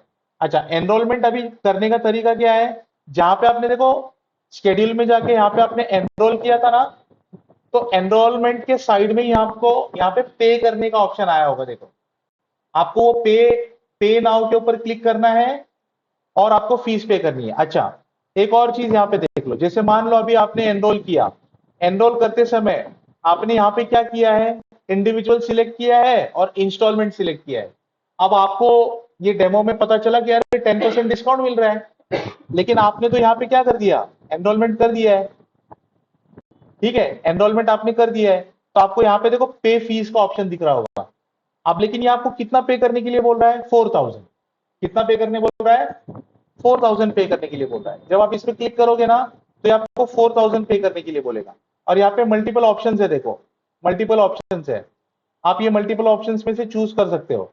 तो ये आपको 4000 पे करने के लिए बोल रहा है। लेकिन अभी आपको क्या, अभी आपका मन क्या बन गया, अरे 10% डिस्काउंट मिल रहा है, तो क्यों ना वन टाइम पेमेंट करें, तो आप इसको कैंसिल भी कर सकते हो। तो यहाँ पे देखो, यहाँ पे कैंसिल एनरोलमेंट का भी है और चेंज ऑप्शन का भी है। चेंज ऑप्शन पे आप क्लिक करोगे ना, तो यहाँ पे आप जाके चेंज कर सकते हो। इंडिविजुअल ये इंस्टॉलमेंट की जगह पे आप फुल कर दो और सेव चेंजेस करो। तो जैसे आप ये करोगे ना, तो यहाँ पे देखो आपका ये चेंज हो जाएगा। अभी यहाँ पे आपको देखो क्या बता रहा है, कोर्स फीस 8000 लेस डिस्काउंट। अभी ये मेरे को डिस्काउंट इसके लिए बता रहा है क्योंकि मतलब है ना, ये मैंने फिर से ये किया है ना इसके लिए। ओके, तो आप क्या करो, इसको कैंसिल कर दो। ठीक है, कैंसिल करो और आप दोबारा से क्या करो, एनरोल करो। इस बार आप सिलेक्ट करो फुल पेमेंट और फिर करो। तो यहाँ पे आपको नेट पेबल जो है ना, ये आपको 7200 बताएगा। अभी मेरे केस में ये इसके लिए बता रहा है ना, क्योंकि मैं एक्स स्टूडेंट हूँ, इसके लिए शायद मुझे ये अप्लाई कर रहा है। तो अगर आप भी एक्स स्टूडेंट रहेंगे, जैसे आपने पावर बीआई पहले भी किया है, अभी वापस पावर बीआई कर रहे हो फॉर एग्जाम्पल, तो आपको 50% डिस्काउंट रहता है। तो ये 50% डिस्काउंट उस लिए बता रहा है। ठीक है, तो क्योंकि ये बैच के ऊपर है ना मेरा, ऐसा एनरोलमेंट सर ने ना जो ऐसे डेमो में बताते ना, क्लिक करके, अभी जैसे मैंने एनरोलमेंट करके बताया वैसा ये हुआ है ना मेरा, इसके लिए मेरा ये 4000 डिस्काउंट बता रहा है। आपको यहाँ पे बताएगा नेट पेबल 7200। ठीक है, तो आपको पेमेंट करना है। जैसे आप पेमेंट करोगे ना, तो पेमेंट करने के बाद जो है आपको अप्रूवल के लिए सर के पास मैसेज जाएगा, और जैसे अप्रूवल होगा तो आपको व्हाट्सएप के ग्रुप में ऐड किया जाएगा। ये क्लियर है सभी को? ओके, और कोई क्वेश्चन है इसमें? अच्छा, ये फीस जो है ना, जैसे हमारे क्लास का एक स्टैंडर्ड रूल है कि ये फीस जो है ना नॉन रिफंडेबल होती है। जैसे मान लो अभी आपने एनरोलमेंट किया, फीस पे कर दी, और फिर कुछ रीजन से आप कंटिन्यू नहीं कर पा रहे हो, ठीक है, तो आपको एक तरीका है, आपके पास। आप क्या कर सकते हो, यहाँ पे आप जाके ना रिक्वेस्ट डिसकंटिन्यूएशन एक ऑप्शन आता है, आप इस पे क्लिक कर सकते हो। तो इससे क्या होगा, आपका क्रेडिट स्कोर जो है ना, अभी तक आपने जितने क्लासेस किए हैं उतना पैसा तो कट हो जाएगा। जो बचा हुआ क्रेडिट स्कोर है ना, वो आपका क्रेडिट स्कोर आपके बैलेंस में रहेगा, लेकिन आप ये सेम बैच कंटिन्यू नहीं कर सकोगे फिर, क्योंकि जब आप इस पे क्लिक करते हो ना, तो पहले ही आपको वार्निंग मैसेज देता है कि एक बार आपने डिसकंटिन्यू कर दिया ये बैच, तो दोबारा से इसी बैच में आप कंटिन्यू नहीं कर पाओगे। आपको फिर क्या करना पड़ेगा, आने वाली जो बैच रहेगी उसमें एनरोलमेंट करना पड़ेगा, और ये जो क्रेडिट स्कोर बचा हुआ है आपका, ये वहां पे यूटिलाइज हो जाएगा। ठीक है, तो इस तरीके से आपको एक बैच से दूसरे बैच में मूव किया जा सकता है, लेकिन फीस रिफंड नहीं होता है। ओके, अच्छा, ये ट्रांसफर चार्जेस जो है ना, इसको हटा देते हैं अभी। ये ट्रांसफर चार्जेस एज सच कुछ रहा नहीं है अभी, ये पहले था। क्यों था पहले? क्योंकि एक बंदे ने कोर्स किया, 50% से ज्यादा कोर्स कर दिया, अब उनको फिर से दोबारा से बैठना है उसी बैच में। ठीक है, तो हम लोग ट्रांसफर चार्जेस लेते थे। क्यों? क्योंकि ऑलरेडी आपने इतना कोर्स कंप्लीट किया है, हम आपको दूसरी बार जब बैठ रहे हो आप, तो आपको डिस्काउंट भी दे रहे हैं हम, लेकिन आप ऑलमोस्ट पूरा कोर्स खत्म होने के लिए आया था आपका, और आपने इंस्टॉलमेंट एक ही पे किया है, अब आप डिस्काउंट भी ले रहे हो। तो मतलब वो प्रो रेटा बेसिस पे कैलकुलेशन होते थे, और एक बैच से दूसरे बैच में जाने के लिए फिर ट्रांसफर फी पे करना पड़ती थी। लेकिन अभी ऐसा कोई सिस्टम नहीं है, आप दूसरे बैच में जा सकते हो, लेकिन आपका जो क्रेडिट स्कोर बचा हुआ है ना, उतना वहां पे यूटिलाइज होगा। ठीक है, क्लियर है सभी को? यहाँ पे कोई चैलेंज? ओके, आप लोगों के पास अगर ये नंबर्स नहीं है तो ये नंबर्स नोट डाउन कर लो। फीस पेमेंट करने के बाद जो है ना, आपको स्क्रीनशॉट भेजना है रेफरेंस नंबर के साथ। ठीक है, रेफरेंस नंबर के साथ फीस पे करके स्क्रीनशॉट भेजना है। अब जब ये बैंक डिटेल्स यहाँ पे दे के रखी है, लेकिन जब आप देखो, जब यहाँ पे जाके आप एनरोल किया है, जब आपने, तो यहाँ पे आपको देखो बैंक की सारी डिटेल्स भी अवेलेबल मिलेगी। जैसे देखो, मैं यहाँ पे जाता हूँ और मैं फुल पेमेंट करता हूँ, अभी एनरोल करता हूँ। ठीक है, तो यहाँ पे देखो मुझे क्या बता रहा है, डिस्काउंट के साथ बता रहा है, देखो नेट पेबल। तो जब मैं पे नाउ करूंगा ना, तो यहाँ पे मुझे ऑप्शन देगा, फिर मैं जो भी ऑप्शन चूज करूंगा यहाँ पे, जैसे मुझे यूपीआई के थ्रू स्कैन करके पे करना है, तो मैं ये क्लिक करूंगा तो ये एक स्कैनर ओपन होगा। अब इसके ऊपर स्कैन करो, इतना फीस पेमेंट होगा। जैसे पेमेंट आपका खत्म हो जाएगा, तो आप आफ्टर पेमेंट क्लिक हियर, इस पे क्लिक करोगे ना, तो सारी डिटेल्स ऑटो फिल होकर आ जाएगी आपकी। ठीक है, आप बस एक बार क्रॉस चेक करो वो डिटेल्स, उसके अंदर हो सकता है आपका ट्रांजैक्शन नंबर भी आ जाए, आपको सिर्फ सबमिट करना है। और फिर जब आप स्क्रीनशॉट भेजोगे, तो सर के पास जब आएगा ना, तो वो क्रॉस चेक करते हैं रेफरेंस नंबर, पेमेंट हुआ है क्या बैंक के अंदर, और ये, और फिर अप्रूव कर देते हैं वहां से। जैसे वो अप्रूव करेंगे ना, तो आप फिर ये बैच में ऐड हो जाओगे। क्लियर है ये सभी को? ओके, अभी देखो मैं यहां से ना बैक कर देता हूं, और अगर आप मुझे पे कर रहे हो ना, फिर देखो आपको क्या करना पड़ेगा, यहाँ पे जाके एंटर पेमेंट डिटेल करनी पड़ेगी। ठीक है, यहाँ पे जाके एंटर पेमेंट डिटेल करनी पड़ेगी। अगर आप स्कैन करके करोगे ना, तो वहां पे ऑलरेडी पूरी पेमेंट डिटेल फैच होकर आएंगी। अभी देखो ऐसी पेमेंट डिटेल आएगी, फिर आपको सिर्फ क्रॉस चेक करना है, आपने इतनी फी पेमेंट की है क्या, डेट ये है क्या। और जब आप मुझे पे करोगे ना, तो मेक श्योर कि यहाँ पे आप ट्रेनर सिलेक्ट करो। मतलब अभी ये देखो, यहाँ पे ट्रेनर का नाम जो है ना, सर का दिख रहा है, क्योंकि ये जो बैच मैंने सिलेक्ट की है, ये सर की बैच है। जब आप ये बैच सिलेक्ट करोगे ना, तो ट्रेनर में मेरा नाम बताएगा। और इंस्टीट्यूट मतलब आप इंस्टीट्यूट को पेमेंट कर रहे हो। आप जब मुझे पेमेंट कर रहे हो, तो आप ट्रेनर सिलेक्ट करना। ठीक है, तो ऐसे होगा। और फिर आप सबमिट करोगे, अगर आपने ट्रेनर सिलेक्ट किया तो ये पेमेंट एंट्री मेरे पास आएगी अप्रूवल के लिए, फिर मैं क्रॉस चेक करके मैं अप्रूव करूंगा। अगर आपने इंस्टीट्यूट सिलेक्ट किया तो ये सर के पास जाएगी, मतलब इंस्टीट्यूट के पास जाएगी, फिर वो चेक करेंगे, क्रॉस पेमेंट पेमेंट को क्रॉस चेक करेंगे और अप्रूव कर देंगे, ठीक है, उनके एंड से। तो इस तरीके से आपका फिर एनरोलमेंट कंप्लीट हो जाएगा। हाँ, तो आप क्या करो, उसको कैंसिल करो, ठीक है, यहाँ पे आके देखो, या तो आपको ये आ रहा है कि देखो चेंज ऑप्शन, चेंज ऑप्शन आ रहा है कि आपको यहाँ पे, ये चेंज ऑप्शन पे क्लिक करो। तो चेंज ऑप्शन के ऊपर क्लिक करने के बाद देखो आपको फिर से ये ओपन होगा। फिर जैसे मान लो आपने इंस्टॉलमेंट सिलेक्ट किया, आपको फुल पेमेंट अगर करना है, फुल पेमेंट पे क्लिक करेंगे, आप सेव चेंजेस करेंगे ना।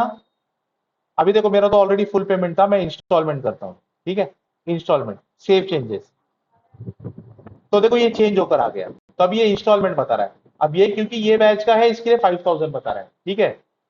जब आप आपका चेंज करोगे ना तो आपको 4000 बताएगा इंस्टॉलमेंट करोगे तो, ठीक है। अच्छा, हाँ हाँ, करेक्ट। तो अगर आप वो टूल के थ्रू करोगे ना तो आपको उसी प्रोसेस के थ्रू जाना पड़ेगा, पे नाउ पे फीस पे जाना पड़ेगा आपको, ठीक है। एक और चीज देख लो, अभी जो लोगों को देखो, जो लोगों को है ना ये कोर्स करने के बाद है ना कंपनी से रिफंड लेना है, देखो कंपनी स्पॉन्सर्ड कोर्सेज भी होते हैं ना, कंपनी बोलती है कि ठीक है आप एक कोर्स कर लो, उसका पैसा हम पे करेंगे, ठीक है। अगर आपके कंपनी में ऐसा कुछ है तो आप इंडिविजुअल की जगह पे कॉर्पोरेट सिलेक्ट करना, और जब आप कॉर्पोरेट सिलेक्ट करोगे ना तो आपको डिस्काउंट नहीं मिलेगा, आपको पूरा फी पे करना पड़ेगा 16,000 प्लस जीएसटी पे करना पड़ेगा, क्योंकि आपको पैसा कंपनी से मिलने वाला है और हम डिस्काउंट आपको देते, कंपनी को नहीं देते, ठीक है। तो अगर आप कॉर्पोरेट सिलेक्ट करोगे तो आपको जीएसटी बिल मिलेगा प्रॉपर, जो आप सबमिट करोगे आपके कंपनी में तो आपको रिफंड मिलेगा पूरा पैसा, लेकिन वो कब मिलेगा, जब आपका कोर्स कंप्लीट हो जाएगा तब। ऐसा नहीं होगा आपने यहाँ पे फीस पे कर दिया, कंपनी से पैसा ले लिया, ऐसा नहीं होता है।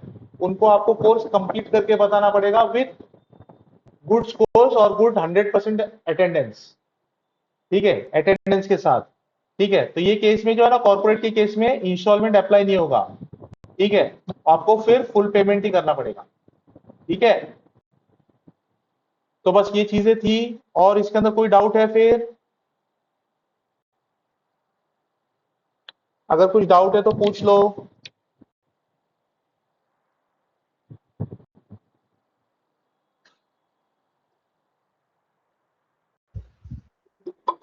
हेलो। यस। सर ये जो हम डाटा इंपोर्ट करते हैं किसी एप्लीकेशन से, हम्म, तो ये जो अपना एसक्यूएल सर्वर से हमें वो फेच करना पड़ता है ना, बराबर। तो वो उसका कुछ मतलब उसका हमें मतलब प्रैक्टिकल मिलेगा क्या ऐसे वहाँ पे ट्रेनिंग? देखो, एसक्यूएल सर्वर से जब आप डेटाबेस पुल करते हो ना, जब डेटा पुल करते हो ना, तो हम्म। उसमें क्या होता है मालूम है क्या, उसमें अपने को ऑथेंटिकेशन की जरूरत पड़ती है, ओके। ठीक है। जैसे मान लो हम्म। आप गेट डेटा कर रहे हो, अभी हम्म। आपने फ्रॉम फाइल बोल दिया यहाँ पे, ठीक है। हम्म। अगर आप फ्रॉम फाइल बोल रहे हो ना तो इसके लिए ऑथेंटिकेशन की जरूरत नहीं पड़ेगी, कोई मुझे हम्म। यूजर आईडी पासवर्ड नहीं पूछेगा। मुझे विदाउट ओके। ऑथेंटिकेशन में क्या कर सकता हूं, मैं कोई भी डेटा यहाँ पे जा सकता हूं और कोई भी डेटा मैं यहाँ पे पुल कर सकता हूं, ठीक है। जैसे मान लो मैं यहाँ पे हम्म। ये डेटा पुल कर रहा हूँ, ठीक है, हम्म।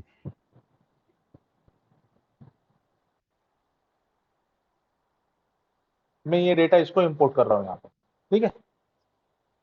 तो मेरे को कोई ऑथेंटिकेशन पूछा गया, देखो कनेक्ट हो रहा था, अभी देखो हम्म। कनेक्शन का मैसेज आ रहा है ना, राइट। कनेक्टिंग बता रहा था, तो कोई हम्म। ऑथेंटिकेशन की जरूरत ही नहीं है, क्यों, क्योंकि मेरे कंट्रोल में ना ये डेटा, हम्म। ये मैं देखो मैं गया यहाँ पे, मैंने लोड कर दिया तो मेरे को ये डेटा आ गया यहाँ पे, देखो अभी ये कनेक्शन बना रहा है, देखो अभी एक्सट्रैक्ट कर रहा है, कर दिया एक्सट्रैक्ट, कितने, हार्डली फ्रैक्शन ऑफ सेकंड के अंदर डेटा यहाँ पे एक्सट्रैक्ट हो गया मेरा, हम्म। है ना, क्योंकि यहाँ पे मुझे कोई भी ऑथेंटिकेशन नहीं पूछा। लेकिन जब ओके। आप यहाँ पे जाते हो और यहाँ पे आप डेटाबेस सिलेक्ट करते हो और एसक्यूएल सर्वर सिलेक्ट करते हो, तो यहाँ पे ये आपको ऑथेंटिकेशन पूछेगा, ये आपको ऑथेंटिकेशन पूछेगा, आपके सर्वर का नाम क्या है, हम्म। आपका डेटाबेस का नाम क्या है, फिर जब आप ये डालोगे तो आपको पासवर्ड पूछेगा, ठीक है, तो ये सारी चीजें पूछेगा। हम लोग इसके ओके अंदर कोशिश करते हैं कि एसक्यूएल डेटाबेस से जो डेटा पुल करने का जो है ना एग्जाम्पल हम कवर कर देते हैं, आपको बताते हैं। लेकिन जो देखो ओके ये मेथड अलग अलग है, लेकिन पुल करने के बाद मतलब कनेक्शन बनने के बाद, वो सिर्फ कनेक्शन बनने तक का ये होता है, ठीक है। ओके जैसे एक्सेल से आप कनेक्ट किया तो एक्सेल का कनेक्शन बन गया, आपने एसक्यूएल सर्वर से किया तो वो कनेक्शन बनने तक का, एक बार कनेक्शन बन गया तो सब में वही बताने वाला है। सब में क्या बताने वाला है, कनेक्ट करने के बाद वही नेविगेशन बताएगा जो पहले बता रहा था। जैसे देखो, आपने इससे कनेक्ट किया, आपने इससे कनेक्ट किया, तो जब ये कनेक्ट करने के बाद ये कनेक्शन बन गया, एक बार कनेक्शन बन गया, ये नेविगेटर आ गया ना, उसमें भी एसक्यूएल सर्वर जब आप कनेक्ट करोगे ना, ऐसे ही नेविगेशन आएगा। अब उसमें से आपको डेटा सिलेक्ट करना है और आगे वही प्रोसेस करना है, ट्रांसफॉर्म करो, लोड करो, जो भी करना है वो सिर्फ कनेक्शन बनने तक का जो प्रोसेस है ना, वहां तक अपने को ये करना है। तो आप फिर एसक्यूएल सर्वर से करो, एक्सेल से करो, वेब पेज से करो। अभी देखो मैं वेब पेज से भी कनेक्शन कर सकता हूं। अगर आप यहां पे जाओगे, जैसे मान लो अपना ये, यहां पे जाते हैं हम लोग और afcks.in इसके ऊपर जाते हैं, ठीक है। और मैं क्या करता हूं, इसको मैं कॉपी करता हूं, इसको मैं कॉपी करता हूं, इसको कॉपी किया, इसको क्लोज कर दिया। अभी मैं जा रहा हूं एक्सेल पे, फ्रॉम वेब सिलेक्ट कर रहा हूं, ठीक है, फ्रॉम वेब। ओके अब मैं यहाँ पे जाके ये करूंगा, ओके करूंगा, तो ये क्या करेगा, एक कनेक्शन बनेगा। अब देखो ये ऑथेंटिकेशन पूछ रहा है ना। क्यों, क्योंकि एफसीकेएस के ऊपर आप डायरेक्टली कनेक्ट कर सकते हो क्या, अगर ऐसा कोई वेबसाइट है जिसके ऊपर आप डायरेक्टली कनेक्ट कर सकते हो तो आपको अलाउ करेगा, नहीं तो आपको क्या बोलेगा, अच्छा आप यहाँ पे यूजर नेम पासवर्ड डालो ओके और फिर आप कनेक्ट कर सकोगे। अगर आप ऑर्गेनाइजेशन है तो ऑर्गेनाइजेशन के अंदर साइन इन करो, फिर आपको कनेक्ट करके देगा। अगर आपके पास वेब का एपीआई की है तो वो की डालो यहाँ पे। जैसे हम लोगों के पास देखो पासकोड आता है, पिंग आता है, पिंग आईडी, बहुत सी जगह पे देखो सिट्रिक्स आईडी के अंदर लॉग इन करना पड़ता है वर्चुअल मशीन पे, तो टोकन आता है, वो टोकन डालने के बाद लॉग इन होता है ना। अगर आपके पास ऐसा कुछ है वो डालो तो लॉग इन हो जाएगा। तो ऐसे कनेक्ट करने के बहुत सारे तरीके हैं। आपके पास अगर वो ऑथेंटिकेशन है, आपने वो डाल दिया, तो आप कोई भी डेटाबेस से कनेक्ट कर सकते हो फिर, है ना। वो कनेक्ट कनेक्ट करने के बाद वो एक्सेल में आता है क्या? एक्सेल के अंदर नहीं, अभी क्योंकि हम एक्सेल के अंदर ले रहे हैं ना तो एक्सेल में आएगा। जैसे हम पावर बीआई में करेंगे तो वो पावर बीआई में आएगा। ओके अभी देखो मैं पावर बीआई में ओपन कर रहा हूं, ठीक है, पावर बीआई में ओपन करते हैं और हम लोग यहाँ पे जाते हैं और कोई एक वेबसाइट ओपन करते हैं, ठीक है। जैसे मैं यहाँ पे लेता हूं कोई भी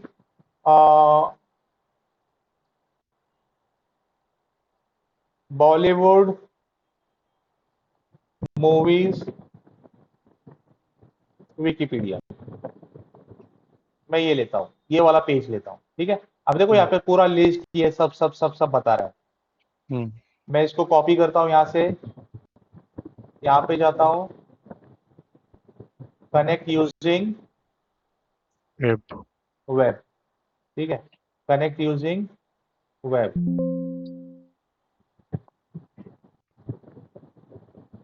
ये वेब आ गया मेरा। मैं इसको कनेक्ट करता हूँ। अब क्योंकि वहां पे वो एक्सेल में ले रहे थे तो वो एक्सेल में बता रहा था, यहाँ पे पावर बीआई में लोगे तो पावर बीआई में बताएगा। देखो अभी कनेक्शन बन रहा है। अगर वो जो वेबसाइट है, ये जो वेबसाइट है, अगर ये ओपन सोर्स वेबसाइट है, मतलब किसी को भी एक्सेस दे सकते हैं, कोई भी देख सकता है, ऐसा वेबसाइट है तो आपको कनेक्ट करने देगा। अगर वो ऐसा वेबसाइट है जो कॉन्फिडेंशियल होता है, किसी को भी उसका एक्सेस नहीं देना चाहिए, तो फिर आपको यूजर आईडी पासवर्ड मांगेगा, ऑथेंटिकेशन मांगेगा। अब देखो ये ओपन वेबसाइट है तो इसने दे दिया, ये कनेक्ट बन गया, देखो नेविगेटर आ गया। अब ये वेबसाइट के अंदर जो भी डेटा है आप वो पुल कर सकते हो। जैसे मान लो मैं टेबल 1 का डेटा पुल करना चाहता हूँ तो टेबल 1 के अंदर ये है, टेबल 2 के अंदर ये है ना। तो सारे टेबल में कौन से टेबल में क्या क्या डेटा है वो सब बता रहा है।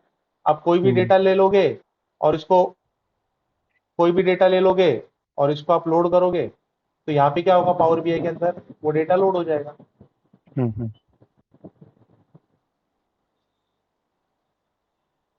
देखो अभी लोड हो रहा है वो डेटा, तो अपना कनेक्शन बना दिया उसने, हम्म ठीक है। तो हमने इसके अंदर ट्रांसफॉर्म का कोई भी काम नहीं किया, हमने एक्सट्रैक्ट किया और डायरेक्टली क्या कर दिया, लोड लोड कर दिया। हमने उसको Working ट्रांसफॉर्म on नहीं it. किया। देखो आ गया डेटा, दिख रहा है यहाँ पे। देखो टेबल हम्म 9, टेबल 9 इसमें कितने कॉलम है, इतने कॉलम है। अभी डेटा हम्म देखने कहाँ मिलेगा, देखो यहाँ पे, यहाँ पे वो डेटा आ गया है, 12 कॉलम का डेटा है। हम्म इसके अंदर ही बता रहा है आपको सारी डिटेल्स, है ना। तो इस हम्म तरीके से काम है, ओके। ठीक है। चलो और कोई क्वेश्चन है आपके।